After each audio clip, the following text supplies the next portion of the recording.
2 Samuel 19. It was told Joab, "Behold, the king is weeping and mourning for Absalom." So the victory that day was turned into mourning for all the people, for the people heard that day. "The king is grieving for his son."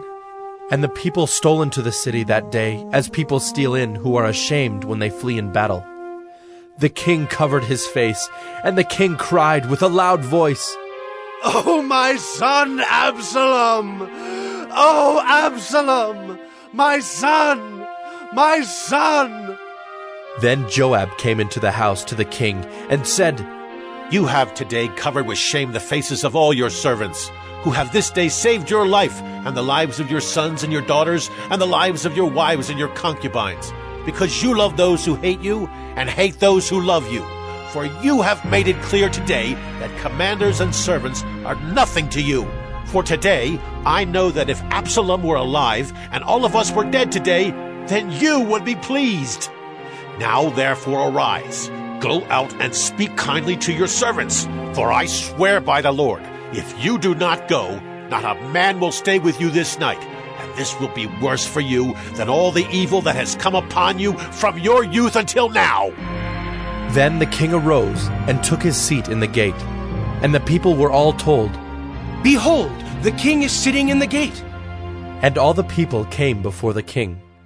Now Israel had fled, every man to his own home. And all the people were arguing throughout all the tribes of Israel, saying, "The king delivered us from the hand of our enemies, and saved us from the hand of the Philistines. And now he has fled out of the land from Absalom.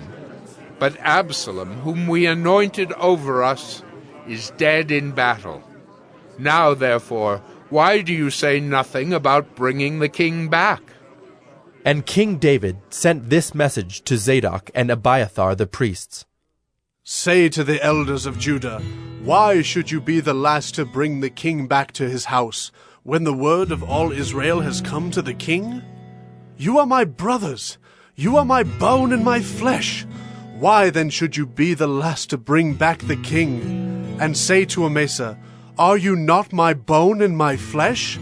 God do so to me and more also, if you are not commander of my army from now on in place of Joab." And he swayed the heart of all the men of Judah as one man, so that they sent word to the king, "Return, both you and all your servants."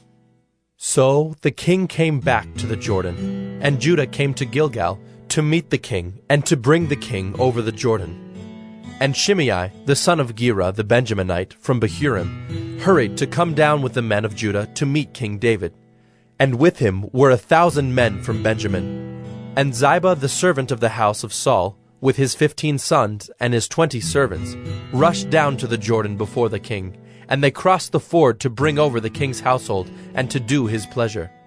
And Shimei the son of Gera fell down before the king as he was about to cross the Jordan, and said to the king, "Let not my lord hold me guilty, or remember how your servant did wrong on the day my lord the king left Jerusalem.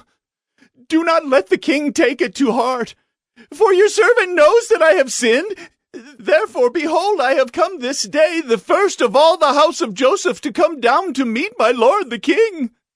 Abishai the son of Zeruiah answered, "Shall not Shimei be put to death for this, because he cursed the Lord's anointed?"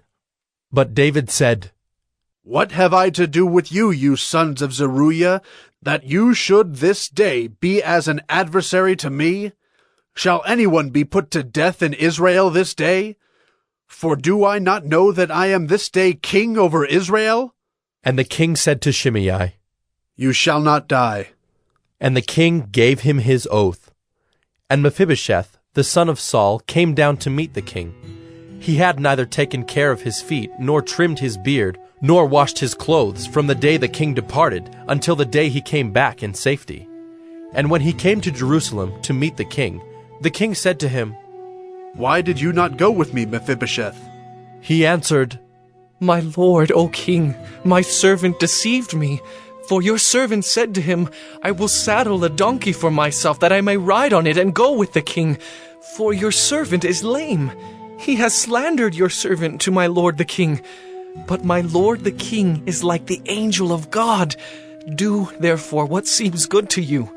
For all my father's house were but men doomed to death before my lord the king, but you set your servant among those who eat at your table.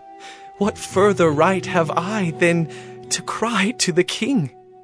And the king said to him, Why speak any more of your affairs? I have decided. You and Ziba shall divide the land.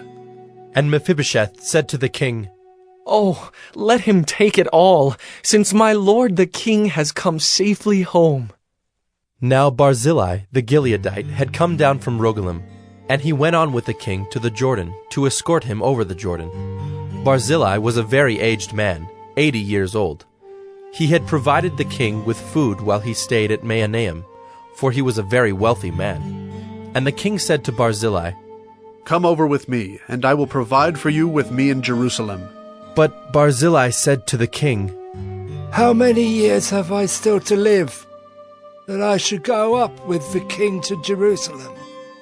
I am this day 80 years old. Can I discern what is pleasant and what is not? Can your servant taste what he eats or what he drinks? Can I still listen to the voice of singing men and singing women? Why then should your servant be an added burden to my lord the king? Your servant will go a little way over the Jordan with the king. Why should the king repay me with such a reward? Please let your servant return, that I may die in my own city, near the grave of my father and my mother. But here is your servant Kimham. Let him go over with my lord the king, and do for him whatever seems good to you. And the king answered, Kimham shall go over with me, and I will do for him whatever seems good to you. And all that you desire of me I will do for you. Then all the people went over the Jordan, and the king went over. And the king kissed Barzillai and blessed him, and he returned to his own home. The king went on to Gilgal, and Kimham went on with him. All the people of Judah, and also half the people of Israel, brought the king on his way. Then all the men of Israel came to the king, and said to the king, Why have our brothers, the men of Judah, stolen you away, and brought the king and his household over the Jordan, and all David's men with him? All the men of Judah answered the men of Israel, Because the king is our close relative. Why then are you angry over this matter? Have we eaten at all at the king's expense? Or has he given us any gift? And the men of Israel answered the men of Judah, We have 10 shares in the king, and in David also we have more than you. Why then did you despise us? Were we not the first to speak of bringing back our king? But the words of the men of Judah were fiercer than the words of the men of Israel.